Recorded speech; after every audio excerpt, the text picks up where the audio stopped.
ঘটনা ১। ক্লাসে রীতিমতো একটা যুদ্ধ লেগে গেছে। বিশ্বকাপ ফুটবলের সময়গুলোতে বাংলার ক্লাসরুম, চায়ের দোকান, লাইব্রেরি থেকে শুরু করে পাড়ার ঘরে ঘরে একটা যুদ্ধের আবহ বিরাজ করে। সমর্থিত দল, তাদের খেলোয়াড় এবং খেলোয়াড়দের পারফরমেন্স, বিগত বছরগুলোতে দলের অর্জন, ফুটবল ইতিহাসে দলগুলোর ঝুলিতে কি আছে আর কি নেই তার চুলচেরা হিসেব নিকেশ করার কাজে বাঙালির চাইতে বেশি পারদর্শী জাতি এই মহাবিশ্বে আর দ্বিতীয়টি নেই। ক্লাসরুমের যুদ্ধটারও চিরচেনা বিষয়বস্তু ব্রাজিল বনাম আর্জেন্টিনা।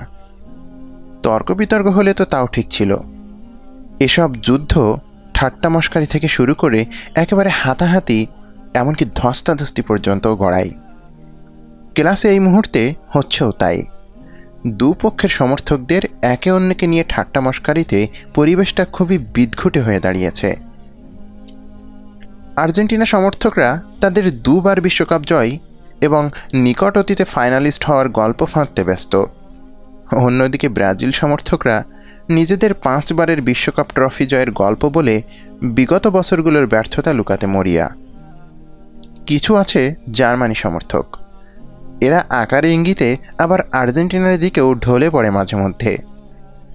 অন্যদিকে হাতে গোনা কিছু পর্তুগাল সমর্থকরা যেন চোখ মুখ বন্ধ করে ব্রাজিলকেই তাদের সেকেন্ড হোম মনে করে। এই বিতর্ক মাঠ, ক্লাস আর চায়ের আড্ডা ছাপিয়ে জনজীবনে একটা বিব্রতকর পরিস্থিতি সৃষ্টি করেছে ইতোমধ্যেই। ঘটনা ২।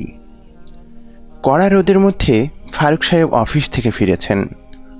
বাইরের তাতানো গরমে দরদর করে ঘামছেন তিনি। মধ্যবিত্ত সংসারের ঘানি টানতে হয়। মাঝে মধ্যে কিছু পথ রিকশায় চড়ে আসতে মন চাইলেও শরীর সায় দেয় না। এ যে মধ্যবিত্তের শরীর। মরুভূমির মধ্যখানে পানির পিপাসা পেলেও এদের দুবার ভাবতে হয়, ঝোলায় যে পানি মজুদ আছে তা দিয়ে সামনের অবশিষ্ট দিনগুলো চলা যাবে তো। যদি মনে হয় চলা যাবে, তাহলে টুক করে এক চুমুক খেয়ে কোনোভাবে পিপাসা নিবারণ করে, যদিও তাতে মুখ ভিজলে গলা ভিজে না। ঘরে পা দিতেই ফারুক সাহেবের স্ত্রী সাজিয়ে বসেছেন অভিযোগের পসরা। ছেলের নাকি শখ জেগেছে এই মহল্লার সবচাইতে বড় পতাকা ওড়ানোর। মধ্যবিত্ত বাবার উচ্চবিত্ত মনা সন্তান। নিজেরা যত কষ্টই করুন, ছেলেপেলের শখ আহ্লাদ পূরণে ঘাটতি হলে কেমন যেন একটা অপরাধ বোধে ভোগেন এই শ্রেণীটা। নিজের শার্টের কলারের সুতো উঠে গেলেও সন্তানের শখ পূরণে তারা মোটেও অসচ্ছল নন। ঋণ করে হোক কিংবা শরীরের রক্ত বেচে, সন্তান যখন কোনো কিছু চেয়েছে দিতে তো হবেই। এই দেয়া নেয়ার মাঝখানে মধ্যস্থতা করে একটা দীর্ঘশ্বাস। ফারুক সাহেব সেই দীর্ঘশ্বাস ফেলে গোসলে ঢুকে পড়লেন। খাওয়া দাওয়া সেরে সেলের রুমে এসে ঢুকলেন তিনি। জানালার গ্রিল ধরে দাঁড়িয়ে আছে আবির। চোখ তার রাজেশদের বাড়ির ছাদে। রাজেশ জার্মানি সমর্থন করে। একটা বিশাল সাইজের জার্মানি পতাকা সারাদিন পথ করে ওড়ে ওদের ছাদটায়। পতাকা নিয়ে রাজেশের সে কি বড়াই। ক্লাসে তর্ক বিতর্কের মধ্যে একদিন মঈনুদ্দিনের সাথে বাজি ধরে ফেলে সে, কে কার চাইতে বড় পতাকা ওড়াতে পারে সেটাই। সেদিনই নাকি ওর বাবা ওকে মকবুল কাকার দোকান থেকে সব চাইতে বড় জার্মানির পতাকাটা কিনে এনে দেয়। আবির জানে তার বাবা রাজেশের বাবার মতো নয়, সে বলল আর কিনে দেবে এমনটা কখনোই হবে না। কিন্তু কেন তার বাবা এরকম? রাজেশের বাবা, মঈনুদ্দিন, সাকিব আর রানাদের বাবা তো এরকম নয়। ছেলের পিঠে আলতো করে হাত রাখেন ফারুক সাহেব। চমকে ওঠে আবির। পেছনে ফিরে দেখে তার বাবা দাঁড়িয়ে। কি ভাবছিলে? কই কিছু না তো। কিছু তো ভাবা হচ্ছেই, পতাকার কথা বুঝি। দ্বিতীয়বার চমকে যায় আবির। বাবা কি তাহলে কোনো কিছু আঁচ করে ফেলল? কিন্তু পরক্ষণেই বুঝতে পারে সে। বলে, মা বলেছে। কোন পতাকাটা চাই তোমার? খুশিতে উৎফুল্ল হয়ে ওঠে আবিরের মন। এত সহজে বাবা পতাকা কিনে দিতে রাজি হয়ে যাবে তা তো স্বপ্নেই ভাবা যায় না। কি আবল তাবল এতক্ষণ ভাবছিল সে বাবাকে নিয়ে, তা মনে পড়তে নিজেকে ধিক্কার দিতে মন চাইল তার। আমার আর্জেন্টিনার সবচাইতে বড় পতাকাটা চাই বাবা। বেশ, কোথায় পাওয়া যাবে এটা? মকবুল কাকার দোকানে। মকবুলের দোকান? ওটা তো মুদি দোকান, ওই দোকানে পতাকা বিক্রি হয়? মকবুল কাকা এখন পতাকাও বেচে বাবা। ওই দেখো, রাজেশদের ছাদে কত বড় একটা পতাকা উঠছে, ওটা তো মকবুল কাকার দোকান থেকেই কেনা। ফারুক সাহেব জানালার বাইরে দৃষ্টি ফেলে রাজেশদের ছাদে উঠতে থাকা পতাকাটার দিকে তাকিয়ে বলেন, তাই তো দেখছি, কিন্তু ওখানে যে পতাকা পাওয়া যায় আমি তো জানতাম না। পিতা আর পুত্র উভয়ের দৃষ্টি ওই বিশাল সাইজের জার্মান পতাকার দিকে। রং বেরঙের ওই পতাকায় চোখ ফেলে আবির আঁকছে এমন একখান পতাকা ওড়ানোর স্বপ্ন। আর ফারুক সাহেব কষছেন অনাগত মাসের খরচের খসড়া। তাকে পরের মাসেও নতুন করে ধার দেনায় জড়াতে হবে। কার কাছে হাত পাতা যাবে সেই চিন্তায় তার মন এখন থেকেই বিপন্ন।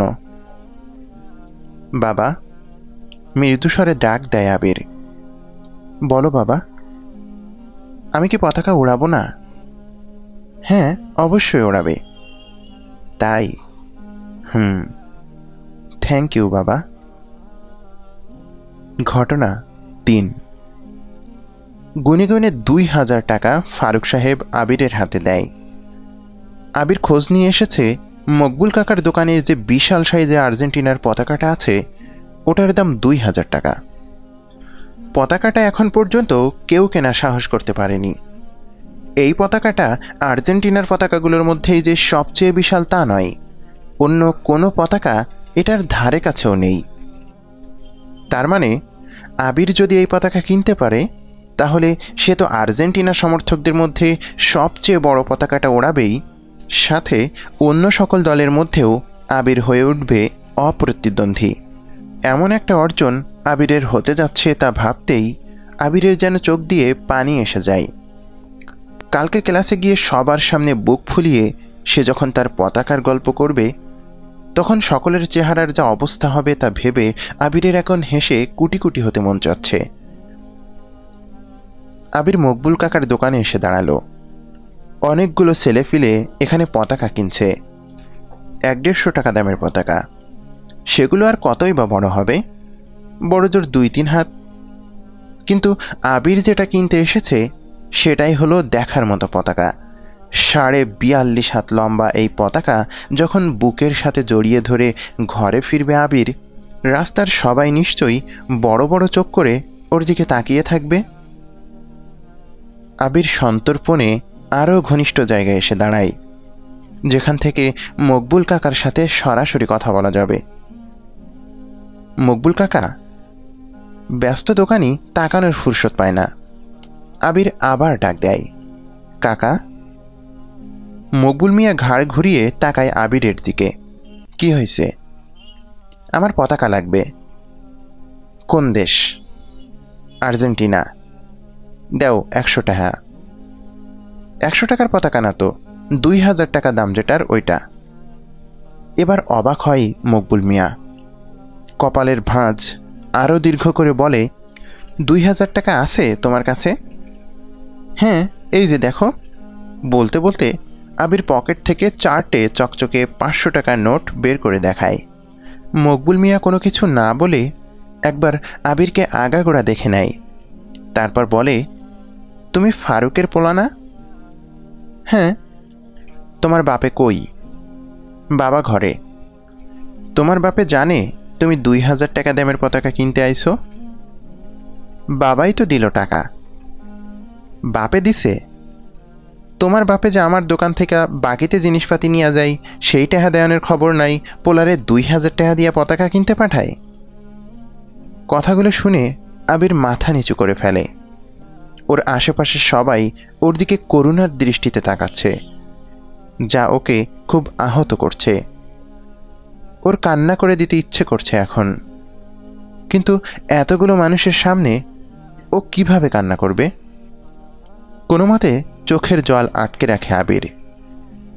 মকবুল মিয়া আরও বলে, গত মাসে হাতের ঘড়ি বন্ধক রেখে গেছে আমার কাছে, টেহা দেওয়ানের কথা ছিল, দিতে পারে নাই। ওই ঘড়ি দিয়ে আমি কি পানি খামো? তোমার বাপেরে কইবা এসব ফুটানি বাদ দিয়া যেন আমার টেহা দিয়া যায়। কত টাকা পাওনা আছে আমার বাবার কাছে? আবির কোনো মতে প্রশ্ন করে। একটা পুরান খাতা খুলে মকবুল মিয়া তাতে চোখ বুলায়। কিছুক্ষণ চোখ বুলিয়ে নিয়ে বলে ওঠে, গুইনা গুইনা 2,500 টাকা পামো। একটা ড্রয়ার টান দিয়ে খুলে তার ভেতর থেকে বের করে একটা ঘড়ি। এই ঘড়ি আবির চেনে, তার বাবার ঘড়ি এটা। বাবাকে সব সময় পড়তে দেখে সে। কিন্তু এই ঘড়ি যে বাবা কখন এখানে বন্ধক রেখে গেছে তা আবির জানে না। বাবার হাতের দিকে কখনো সে ওভাবে নজর দেয়নি হয়তো, তাই বুঝতে পারেনি। ঘড়িটা হাতে নিয়ে মকবুল বলে, এই দেখো, এই ঘড়ি রাইখা গেছে তোমার বাপে। কত এই ঘড়ি বেচলে কি 2,500 টাকা পাওয়া যাইব? আবির কিছু বলে না। উপস্থিত পাড়ার অন্য ছেলেদের সামনে অপমানিত হয়ে সে যেন একখানা পাথরে পরিণত হয়েছে। যদি এক দৌড়ে এখান থেকে পালানো যেত, যদি আর কোনো দিন এই তল্লাটের, এই মকবুল কাকার দোকানের আশেপাশে তার না আসতে হতো, যদি সে নিজেকে লুকোতে পারত উপস্থিত এই ছেলেদের শ্লেষ ভরা দৃষ্টি থেকে, তাহলে কতই না সুন্দর হতে পারত পৃথিবীটা। হাতে থাকা টাকাগুলো আবির মকবুল কাকার দিকে বাড়িয়ে দিয়ে বলে, কাকা, আমার পতাকা চায় না। বাবা তোমার কাছে দেনায় আটকা আছে, এই টাকা দেনা পরিশোধ হিসেবে রেখে দাও। ঘটনা 4। ফারুক সাহেব ছাদের রেলিং ঘেঁষে দাঁড়িয়ে আছেন, দৃষ্টি অদূর পানে। দূরে কতগুলো পাখি উড়ে যাচ্ছে। শরতের আকাশে ছুটোছুটি করছে কয়েক টুকরো মেঘ। বাড়িগুলোর ছাদে ছাদে উঠছে রং বেরঙের বাহারি পতাকা। এখন পতাকার মৌসুম। ফারুক সাহেবের কাঁধে একটি কোমল হাতের পরিচিত স্পর্শ। তিনি ঘুরে দাঁড়ান। হাতে সুতো আর পাশে দাঁড় করানো বাঁশের একটা লম্বা কঞ্চি। ছেলে পতাকা আনলে বাপ বেটা মিলে তা ওতে বেঁধে আকাশে ওড়ানোর যাবতীয় প্রস্তুতি। কিন্তু আবিরের হাতে পতাকা নেই। পতাকা আনলে না? প্রশ্ন করে ফারুক সাহেব। আবির আর বাঁধ মানাতে পারল না চোখের জলকে। বাবার বুকে ঝাঁপ দিয়ে পড়ে হাউমাউ করে কেঁদে ওঠে সে। ফারুক সাহেবের চোখও থেমে নেই। নোনা জলের একটা স্রোত চোখ বেয়ে নেমে ভিজিয়ে দিচ্ছে আবিরের শার্ট। বাবা ছেলের কান্নায় ভারী হয়ে ওঠে গোটা পরিবেশ। বোধোদয়ের এমন সুন্দর মুহূর্তে পরিবেশ কিছুটা ভারী থাকলে মন্দ কি?